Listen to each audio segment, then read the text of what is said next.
Good morning, guys, or good afternoon, depending on what class you are. So, I woke up a little bit earlier today to prepare this video lecture for you.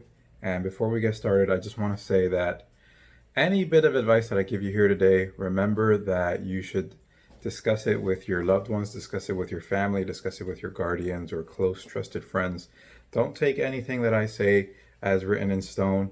I am not, the biggest influence in your life. So whatever I say, if you like the advice, and you want to utilize it, first discuss it with your family and make sure that you get the okay from them before you do anything else. If you don't like the advice, then just don't use it. It's just as fine as that. So don't even worry about it. I don't say this in a joking manner, but some of you might feel like you don't have anybody that you can trust. And if you don't, then you maybe need to reach out to your own faith. Or if you don't have that, then you need to understand that you are not alone in whatever you're going through. But it's not natural for us as people to be so isolated. Do try to make connections with people, meaningful connections. And if you feel like you can't, maybe you could find a support group online that can relate to whatever it is that you're going through. If anything, in life, I've learned that we are not alone in our experiences. There are other people who have already been through it, and there are people that are going through it as well. So just understand that you are not alone and try to find somebody that you can talk to. You can talk to your counselors if you don't have anybody at home that you feel confident enough with. And just try to find those support groups online and just make sure that you're not completely isolated or feeling alone. Okay? So I'm going to continue by giving you guys that advice. At university or at college, it might not be uncommon for a professor, or maybe sometimes even in high school, a professor will show you a book like this and tell you, okay, well, read the book and we'll discuss it next class. And what they mean is read the whole book in 2 days because the next class is in about 2 days, and that you're going to discuss the book then. I feel like I was a sucker for a long time, meaning that I was one of the few guys or girls that was trying to read the whole book. Now, these professors, they're not dumb, so they know that you don't have enough time. Plus, it's not your only class, and you have a job and you have a life. So they're not really asking you to read the whole book, even though they're not saying it directly. What they want from you is they want to check or test your ability to filter information. And this is what they do in the SAT and the ACT as well. For some of you that have taken it, you might already know what I mean. But we'll discuss that a little bit more later. So why do I feel like I was that sucker? The reason is because I would actually try to read the whole book like in 2 days. And though that was very beneficial for my reading ability, and I think I have a higher reading ability, it wasn't beneficial because I often couldn't do it. I couldn't get through the whole book in a day or two. So then my life as far as that changed when I finally came across a history professor who gave me some advice, and it was really good advice, and it changed the way that I read books, especially books that are just for class or for the purpose of having a quick discussion or for study. And what he told me was, when you write out a paragraph, let me show you something. So this teacher explained that when you write out a paragraph, and a paragraph is a minimum of 5 sentences, the first sentence is the topic. This should be a supporting sentence. I don't know how to spell, you guys. Forgive me. I think there's two T's, two P's.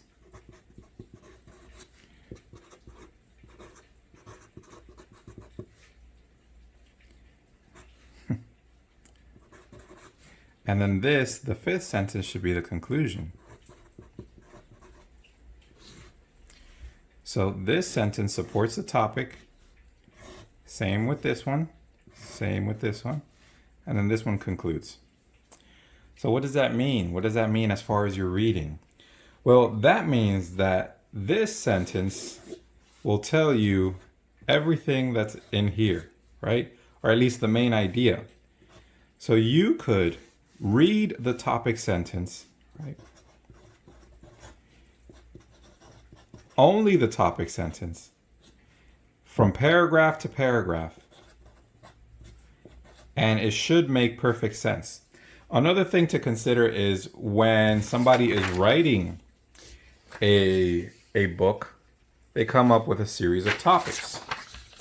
Let's say I'm writing a book about colors.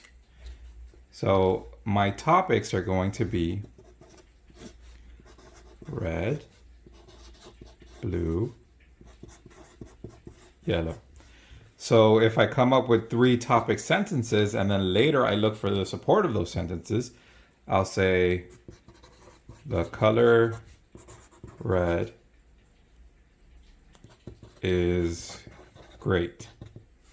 And then I'll say the color yellow is good. And then I'll look for my supports, and then I'll conclude. And then I'll look for my supports and I'll conclude. But what my teacher taught me is that if you read this sentence and then the next one and the next one, that it should make perfect sense. And I brought this up because this is the way that they write the books.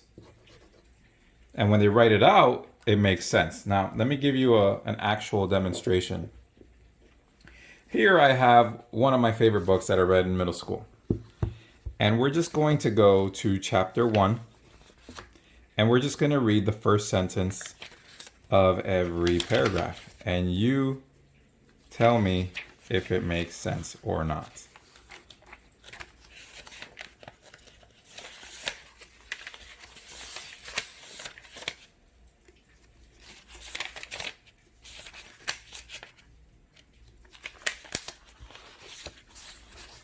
Here we are. Here's the first sentence. The rabbit had been run over minutes before. A tall, curiously pale young woman stood over the rabbit. The rabbit was unquestionably dead. A small figure was busy climbing over the gate, nimbly avoiding the spikes that were supposed to stop such activities. Sabriel flinched as the girl screamed, hesitated for a moment, then bent down by the rabbit's side and reached out with one pale hand to touch it between its long ears.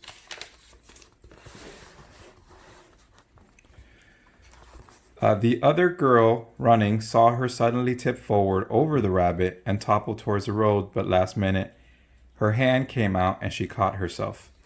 "Bunny!" shrieked the girl again, as Sabriel stood up holding the rabbit by the scruff of its neck. Now they have some conversation. Let's see. If you're back inside, there's still conversation. So right here. Jacqueline smiled, her whole face beaming, whirled around and sped back up the drive, Bunny clutched against her neck.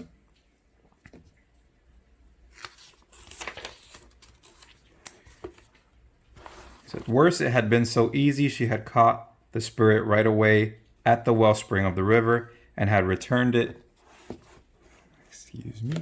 Had returned it with barely a gesture of power, patching the body with simple charter symbols as they stepped from death to life. So that's where we're going to stop. So all you got to do is try to piece it together. If you have any doubts about the meaning of some of this stuff, you can always go back and read the details. But let's take a quick look at what we read. And I can tell you, we can piece it together and it will make sense. So the first few lines are very easy and make good sense because they're talking about the rabbit. The rabbit had been run over minutes before.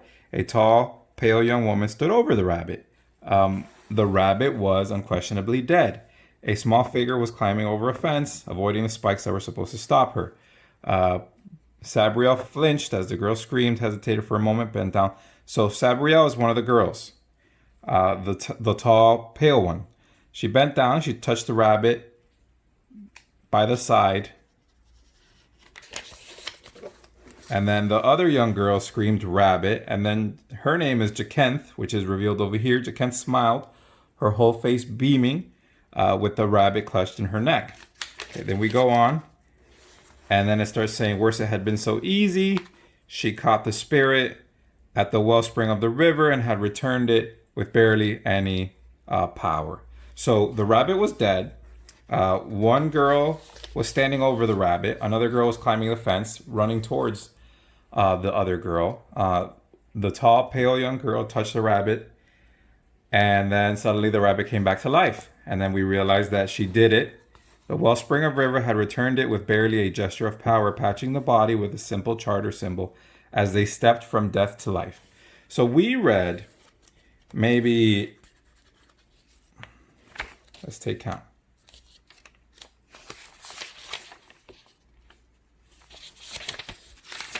This is part of the prologue. We read 1, 2, 3, 4, 5 pages in a matter of seconds, and I read them twice.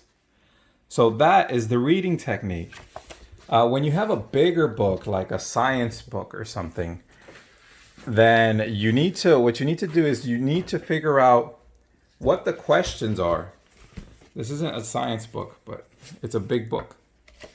You need to figure out what the questions are. And then once you know the questions, then you can start to look for the answers. So let me give you an example. This big book isn't working. Back to my demonstration about the color red is great. If I'm creating a quiz and I ask you where in nature is the color red found?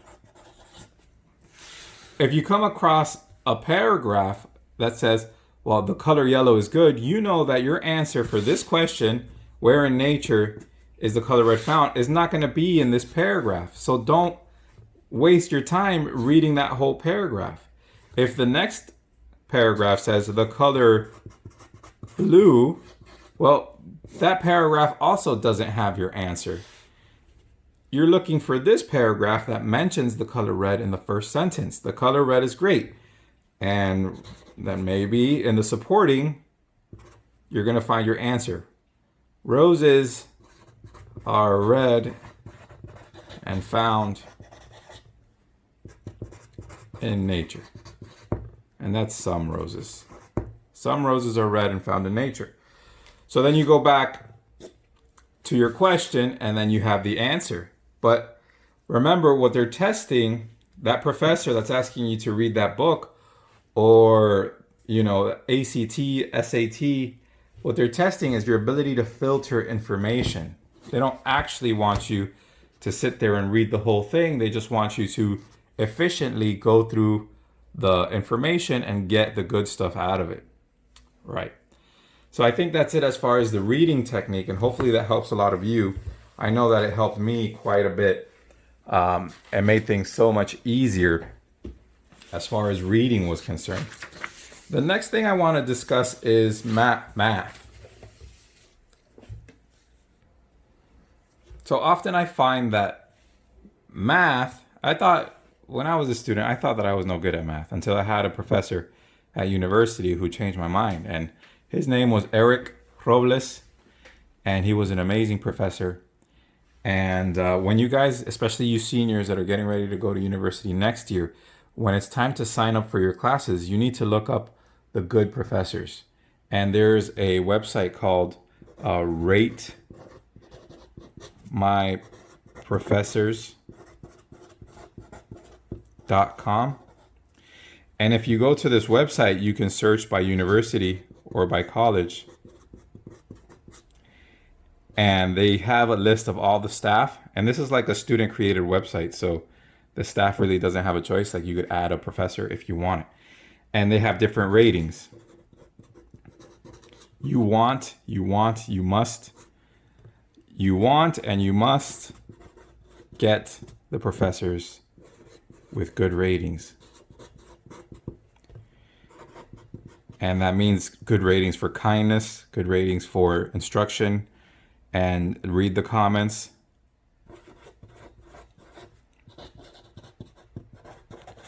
And Professor Robles, I think he's still teaching. he was an excellent professor, and I recommend him for math.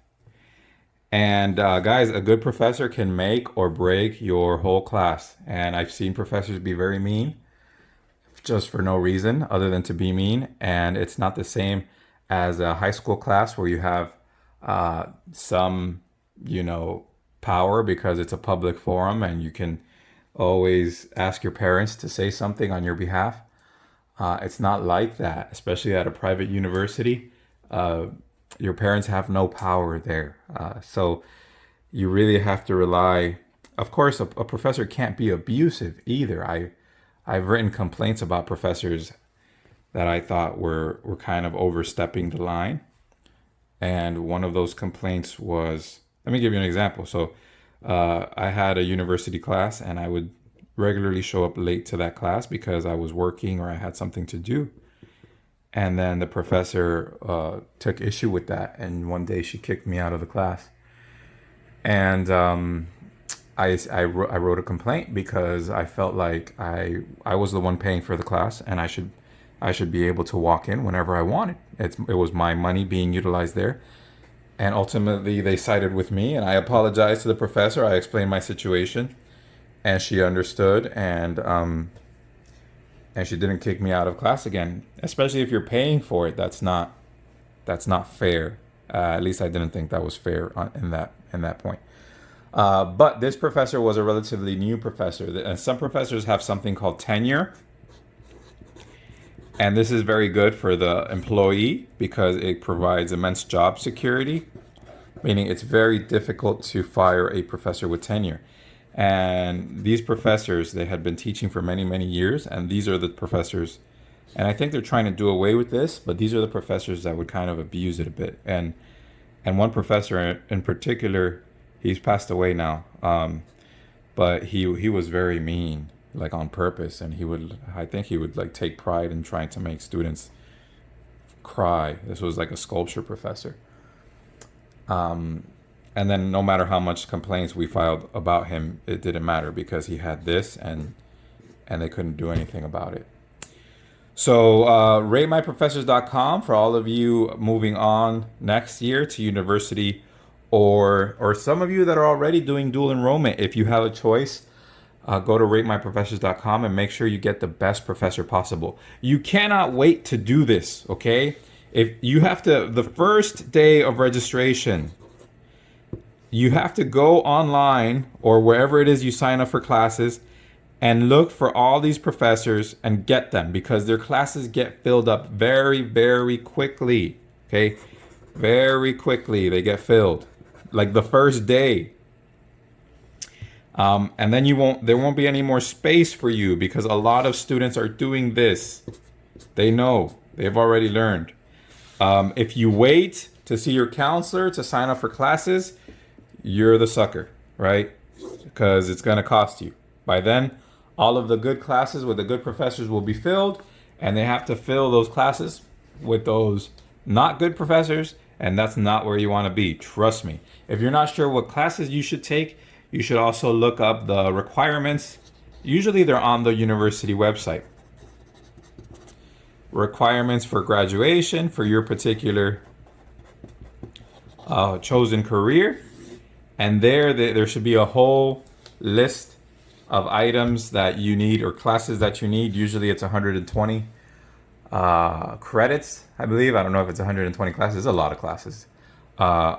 But look up the requirements for graduation and you can start picking your classes yourself. So that's it. It's a little bit of a detour from the math discussion. So let's get back to math. I'm not a math guru. I'm not an anything guru, but I would like to say that most of the mistakes I notice that happen in math are because of simple, silly mistakes. Meaning that you forgot to put a negative sign, you maybe subtracted when you should have added first, you divided before you multiplied, stuff like that. And this is what's called the order of operations.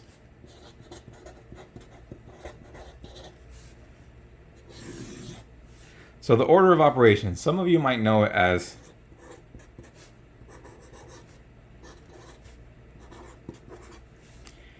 and that's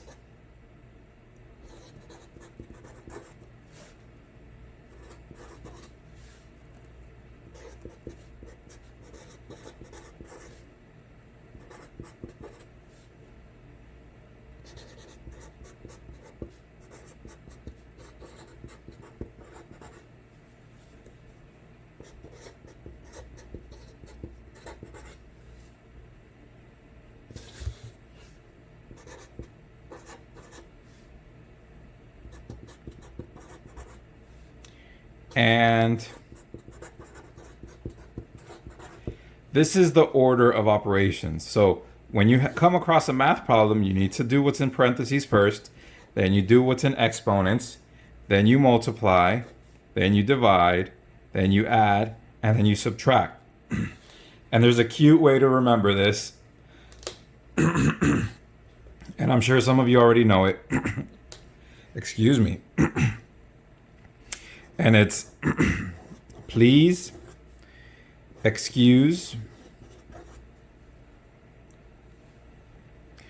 my dear Aunt Sally. So this is part of the process of mathematics. And let's talk about that. If you're teaching a student 2 plus 2, what are you teaching them? Are you teaching them this, or are you teaching them this? This is the product. This is the process. Okay. Too often, you guys are focused on this. You're focused on the product. What's the answer? What's the answer? What's the answer? Oh, if I could just see the answer from Timmy in class, I'll be all right. But math isn't trying to teach you this, right? This is pretty simple. You could figure it out with a calculator. They're trying to teach you the concept of this, the process. So what I want you to do is I want you to shift your focus from the product to the process. As a matter of fact, math books have the answers in the back.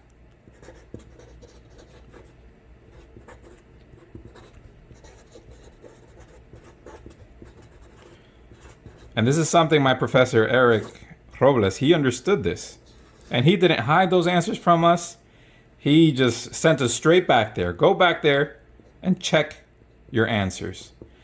The reason that they put the answers in the back is so you can check your process.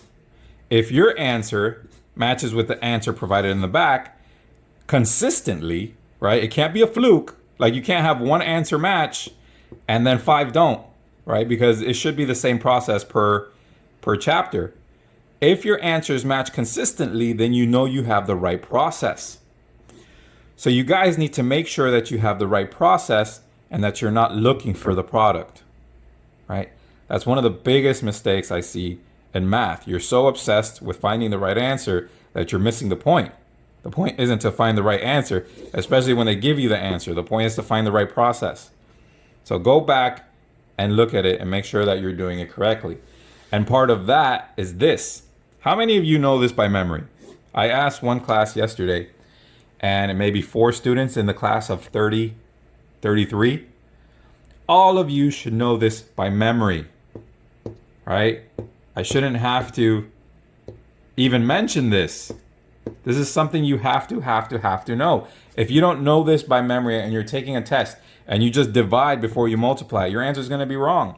If you subtract before you add, your answer is going to be wrong. This all has to be done in order. Parentheses, exponents, multiplication, division, addition, and subtraction. Please excuse my dear Aunt Sally. PEMDAS. This is my preferred method of memorization. PEMDAS. And we're going to talk about memorization. And your next assignment is going to require this memorization technique, or you're going to have to memorize it your own way. You could use your own technique. So that's all I have for a math technique to help you study. If you're also, I like to add, if you're going to study, it's good to get with a study partner and kind of test each other. So test each other's answers. That way you don't have to constantly go to the back of the book to make sure that your answer is correct. And sometimes even if you're getting the answer right, you might not be sure why you're getting it right. Or maybe your study partner is getting them right more consistently than you. And then you could compare the process. Okay, what did you do here? What did I do here? Oh, I did this wrong. I need to change this. And I found that that is extremely helpful when studying math to get the right process. And all of that I learned from Professor Robles, who would put us in study groups and make sure that we study together. And he's a great professor, and I recommend him. That's all I have for math. Let's talk about a quick memorization technique, and let's talk a little bit about our topic, which is art.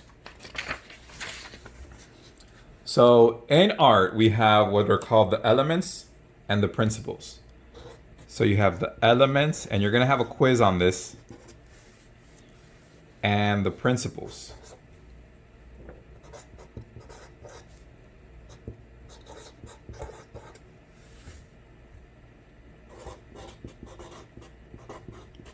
But these aren't the principles of art, they're the principles of design.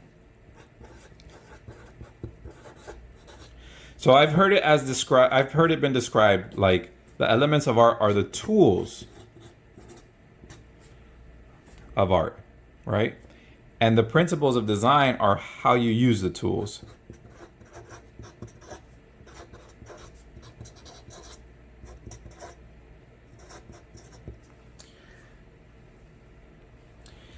The elements of art are line, shape, form, color, value, texture, and space. Okay?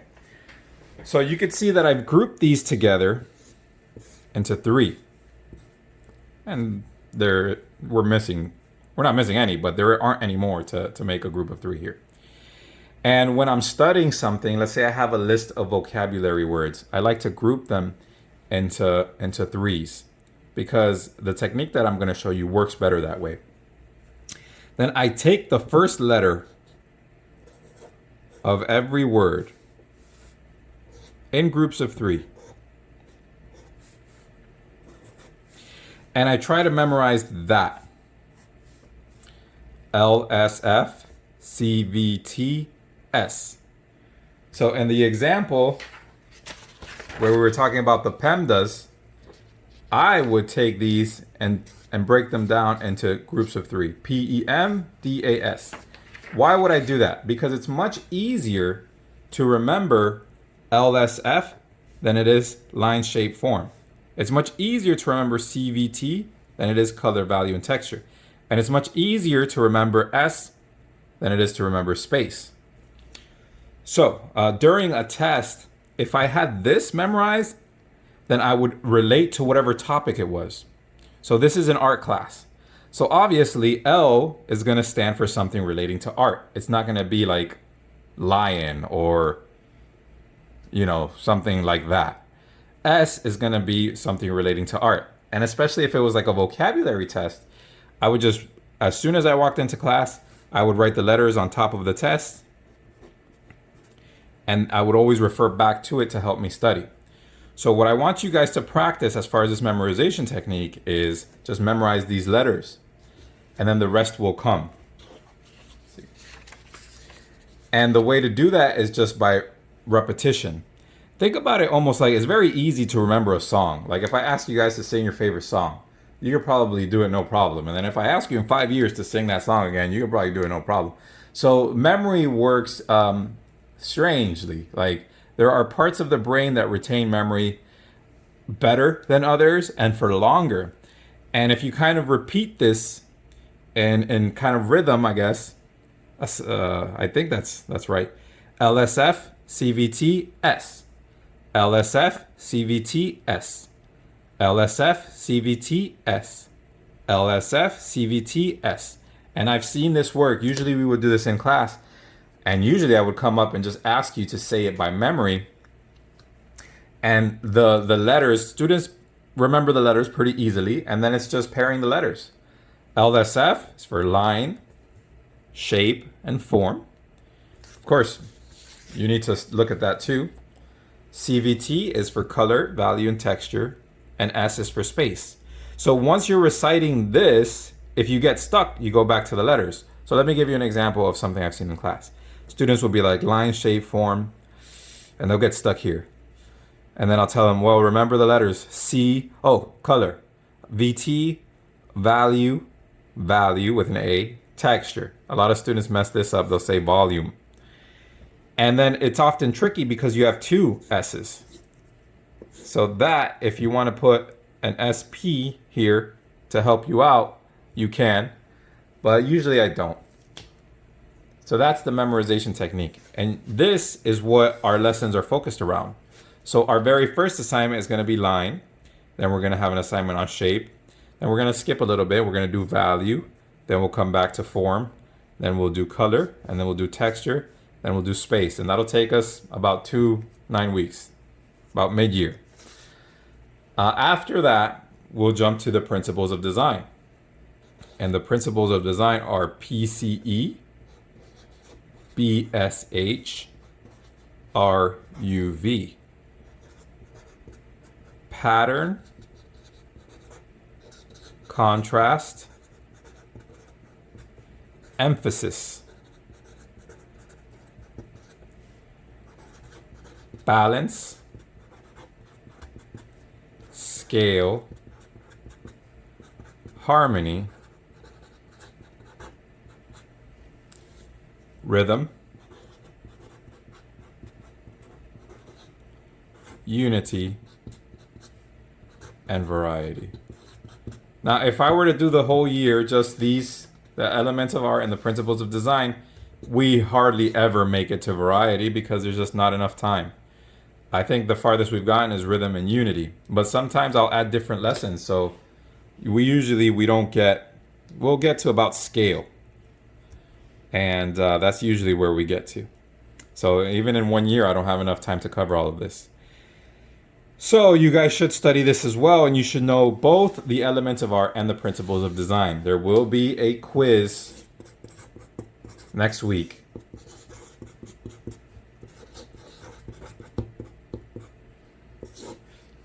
Okay?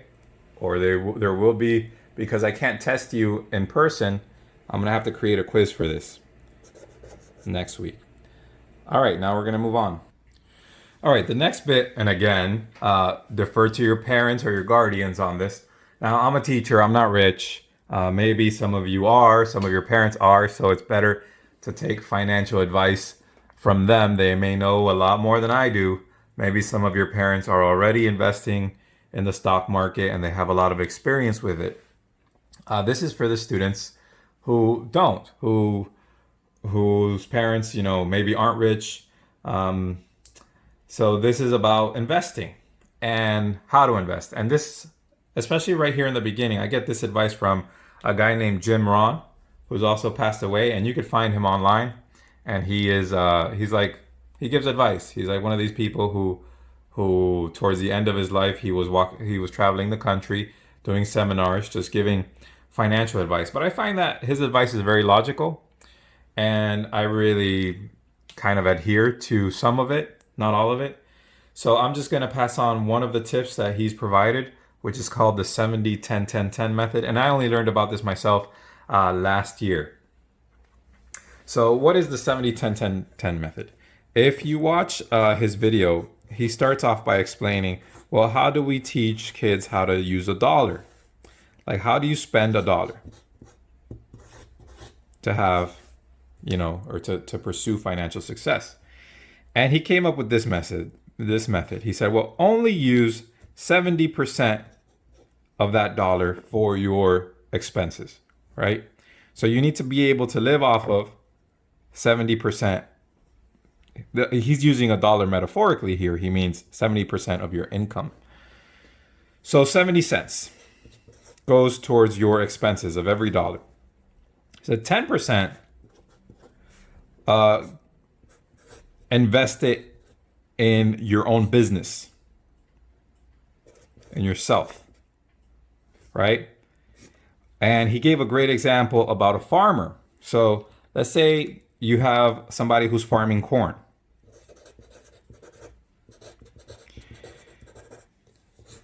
So that farmer would take his corn and he would set aside 10% of it as seed corn. That's for next year or the next harvest, right? So you need that 10% for next year. It's an investment in your own company, right? And without that 10%, next year you're not going to have a harvest, right? So he says, take that other 10% or 10 cents of every dollar you make and invest it in your own business, right? So another thing that he says is profits are better than wages.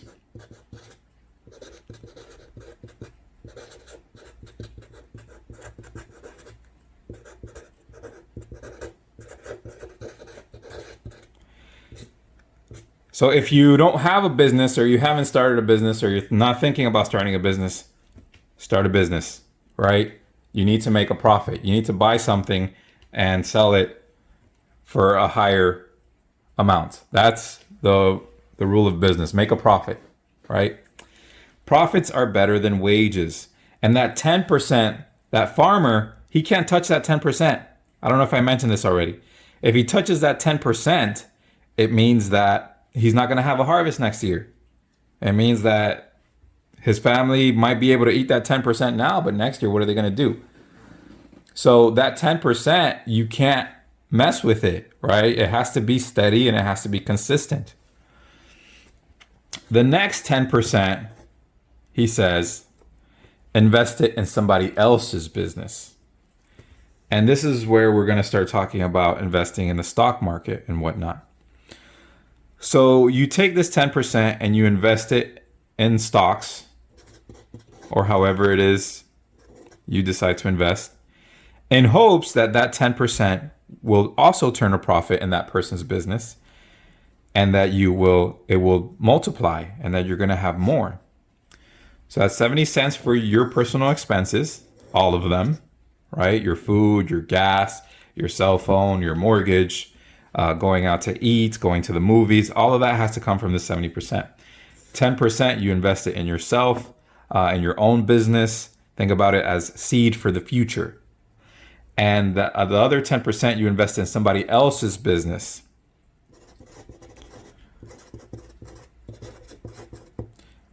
In hopes that they will turn a profit.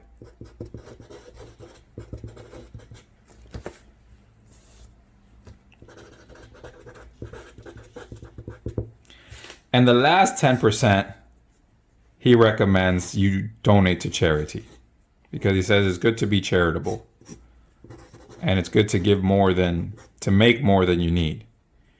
And he says you could donate it to charity. You can donate it to, a lot of religions recommend tithing. That's up to you.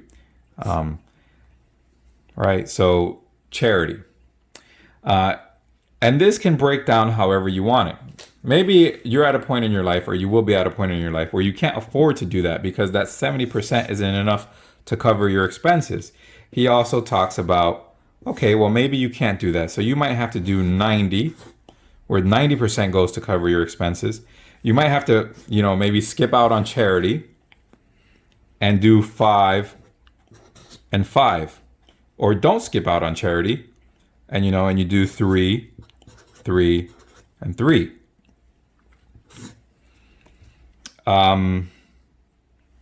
So you can reorganize this chart however it is that you need it to work for you. You might have to do 97 because maybe 90% isn't enough to cover your expenses, and you do 1%, 1%, and 1% to cover investing in yourself, investing in somebody else's business, and charity. So I found that this is really important, especially this, at least for me, and this one too. And charity is always important because people need it, and you never know who you're helping, and you could be changing the world that way. So why is it important, or why did I find that it was so important or necessary for me? So that first 10%, I always talked about starting a business. Oh, I want to start a business. I want to start a business, right? And a lot of you, I'm sure you want to start a business as well. But I never thought I had enough money to do it. I'm like, where am I going to get the money to start this business?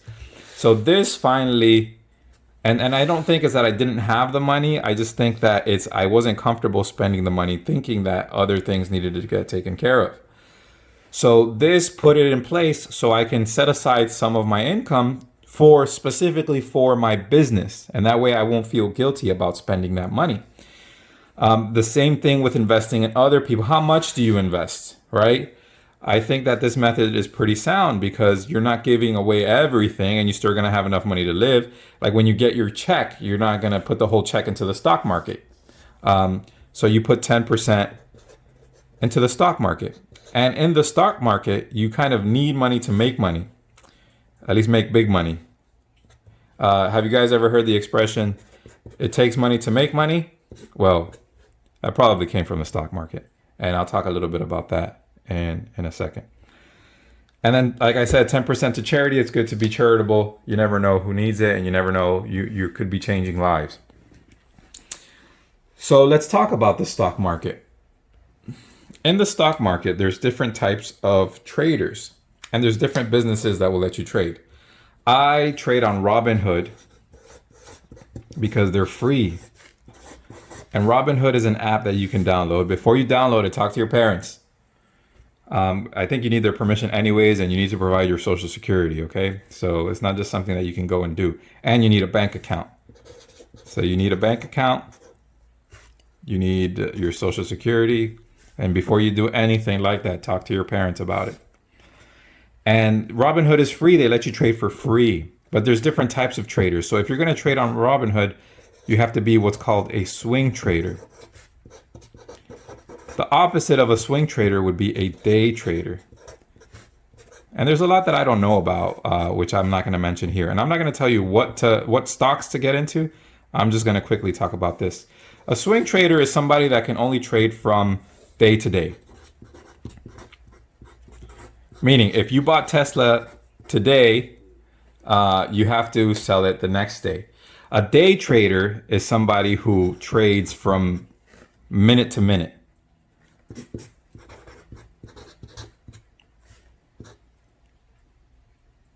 And I know that's ironic because over here it's day trader, and then swing trader is actually from day to day.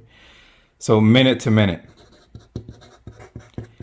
And this goes back to business. So the idea is you want to buy low and sell high.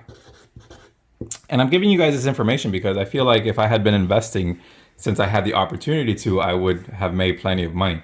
I actually put money in a family's business, in a family member's business. I put like $6,000 in it. And at that same time, I could have put it in Tesla and I'd have a lot more money now than I did with my family member. My family member's business did not succeed and I lost all of my money. So the idea is, let me give you Ford, for example. And I'm not recommending you buy Ford. You have to buy whatever stock you think is best. And let's say Ford is right now is trading, well, the stock market isn't open right now, so you have to be aware when the stock market is open. On Robinhood, they open from 9:30 a.m. to 4:30 p.m. So let's say, and I don't know what Ford is trading for, but let's say Ford is trading for $5 today. If tomorrow, if you buy one stock for $5, and tomorrow that stock is $5.50, and you sell it, well, you've made 50 cents, right? That's kind of the idea. You buy at a lower price and you sell at a higher price. Now, the value of stock is really based solely on the market. It's not entirely based on how a company's doing. For instance, a company, I'll give you a real world example. A company like Tesla, for years and years and years, they didn't even make a profit. They lost money, but their stock kept continuing to rise because people thought that their future was bright. So stock prices don't necessarily relate to a company's performance. Some companies do have good performance and they'll make profits, and then they'll pay what's called dividends. So they'll pay dividends, which means from their profits, they pay their shareholders a certain amount, depending on how much stock you own. So that's really kind of the idea behind the stock market. The day traders, what they do is, let's say that same deal with Ford, because it fluctuates and it fluctuates greatly. So Ford can be $5, and then in 2 minutes they could be at $5.50, and in 3 minutes they could be at $4.90. So day traders try to cash in immediately. So let's say, and to be a day trader, you have to have at least $25,000. And if you're a day trader, I believe they charge you per trade. So let's say that you buy, you're a day trader, so you got a little bit of money now, right? And you want to make some quick money, which is what they do. And Ford is selling for $5. And that is at right when the market opens, well, let's say 9:45. And you get 1,000 shares now. You get 1,000. And that's going to cost you $5,000. And at 10 o'clock, the share is $5.50. But they usually they don't wait that long. It depends how the stock is doing. They'll wait till it goes up, and then when they feel like it's going to turn, then they'll sell it. And a lot of that is intuition and experience. So if you sell that 1,000 shares at a 50 cent increase at 10, you will have made $500. Right? And that's a day trader.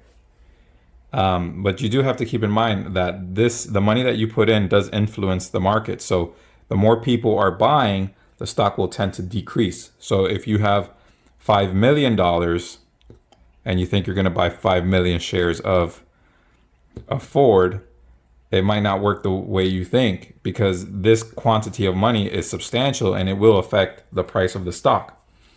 And it's supply and demand. So the more people are buying, the lower the price goes. And the more people, yeah, I think that's right. Let me double check. So supply and demand, that means that the more of it there is, the lower the price, right? The less of it there is, the higher the price. So it'll affect it in a way that might not be the way you think. And I don't have that type of money, so I can't verify if that's true or not. Maybe some of you do. And don't tell me if you do. It's always better to not tell people if you have money. You don't want people acting weird. So that's just pretty basic, day trading and swing trading. There's also something called shorting. And that's when you make a bet that a company will do poorly. So I don't do this, because when you trade a stock, let's say you buy one share of Ford at $5, the most you can do is lose that $5, right? So Ford goes bankrupt, and it's a whole process. It's not really that easy. So Ford will have to file for bankruptcy, and then the stock might collapse, but you might not lose it all. You'll probably just lose most of it. Let's say Ford eventually closes. You will end up with zero. When you short, it's possible to lose more money than you put in, is what I'm trying to say. Meaning to say, if you buy Ford at $5, first of all, you have to make that initial investment and you have to pay $5. For every dollar, if this starts going up, you lose money because you're betting against it. And like I said, this is a little bit confusing. So if Ford goes down to $4, then you've made $1, right? If Ford goes up to $6, then you owe $1. So when you short, it's really a bet, and there's no limit to how much money you can lose, because if Ford goes up to $100, then suddenly you owe $75. It's not just like you lose your $5 and that's it. So a lot of people do shorting when the market isn't doing well, which is right now. and they make money that way, but I don't understand that enough. So I stay away from that because I don't have an infinite amount of money to possibly lose. And you have to really be on top of it. There's a few things that, like day trading, for instance, you have to be on top of the trades all the time. So these guys, they just dedicate themselves to that and only that. It's very hard to have a day job and to day trade. Swing trading is something that you can do, you know, from day to day. And that works better for me as a teacher. And that's just a little bit about trading. There's a lot more to discuss, but like I said, I'm not going to get into the details. You need to do that type of research for yourself. And remember that Robinhood is free, but there are other companies that charge you per trade. So they might charge you $4 for every trade, something like that. Maybe more, maybe less. I'm not entirely sure because I use Robinhood. And that's all I have to say about trading for right now. I hope that benefits some of you in a positive way. And remember, always discuss this type of stuff with the trusted people in your circle, your family, your guardian, or your friends, before you make any important financial decisions regarding your life. All right, now on to the last and final topic, which is what does it take to buy a house, right? To buy a house, I learned that you need three things. One, you need credit. If you don't have all the money to pay for the house cash, and that's most of you. So you need to start building credit, like now. You can't wait until you have everything else and then start building credit. Building credit takes years. So when you're 18, whenever they'll give you a credit card, I do recommend, again, talk with your family, but I recommend getting a credit card. Oh, by the way, you need good credit, right? Not just credit. You need good credit. And one way to build good credit is to, first of all, the life of your credit and make all of your payments on time. Do not be late for any of your payments, ever, ever, ever, ever, ever, okay? Make all of your payments on time. I often recommend when students, well, what could I do?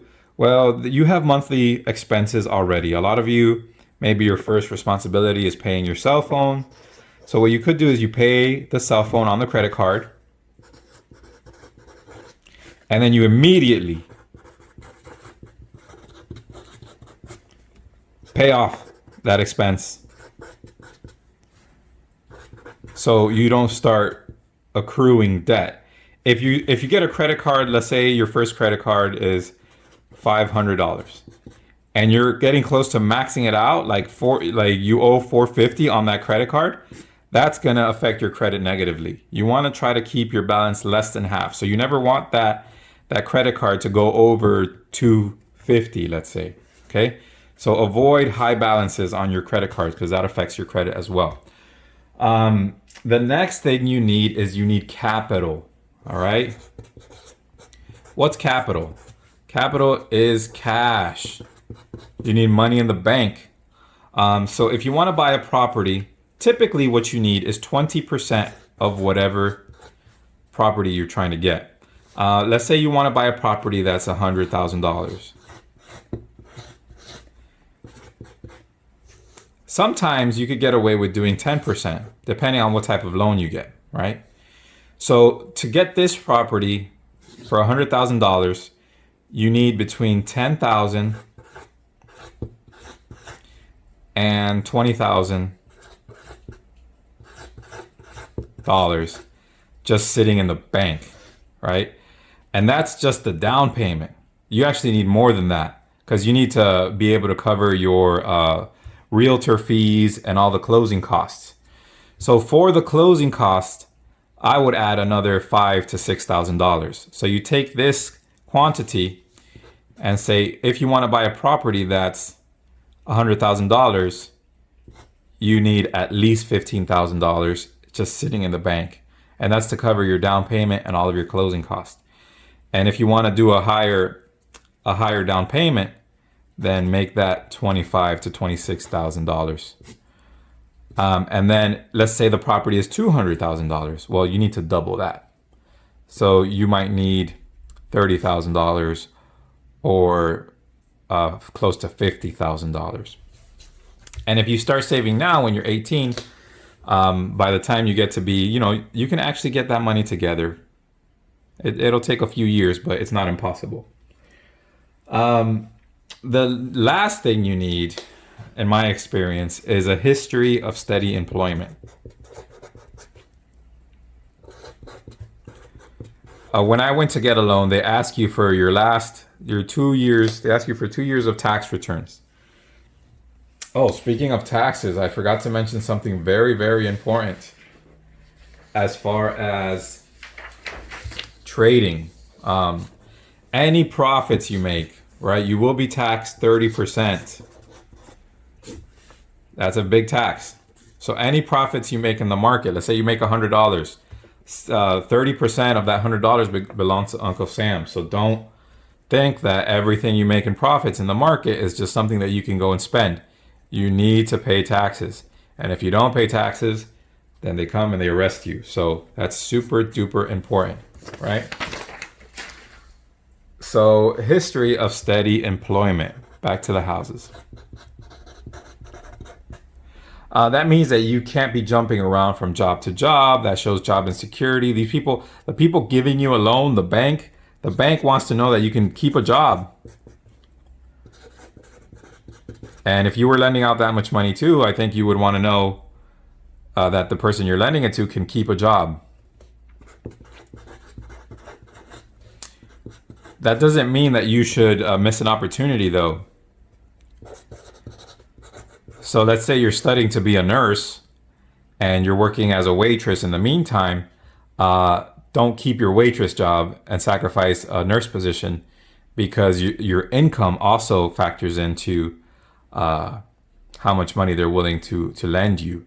So if you see a better opportunity, you take it, okay? If you see a better opportunity, take it. And just make sure that you don't have big gaps, a big gap in between, like 1 year, 2 years, because you're going to be like, what happened for that 2 years? Why couldn't you find a job? And that will really affect something like a mortgage payment. You guys, I've been speaking for almost an hour. I think that's enough advice. And next week, we're going to focus more on our art lessons, okay? So like I was saying, that's enough for the advice. It's been almost an hour, and I hope that some of that advice is helpful for you. Hopefully it really I think if I had received that advice, first of all, I'd be much better off financially than I am today in high school. If I had the sense to listen to it. I know that a lot of you probably didn't make it to the end of this video. But not only that, I feel like, I would just be better off.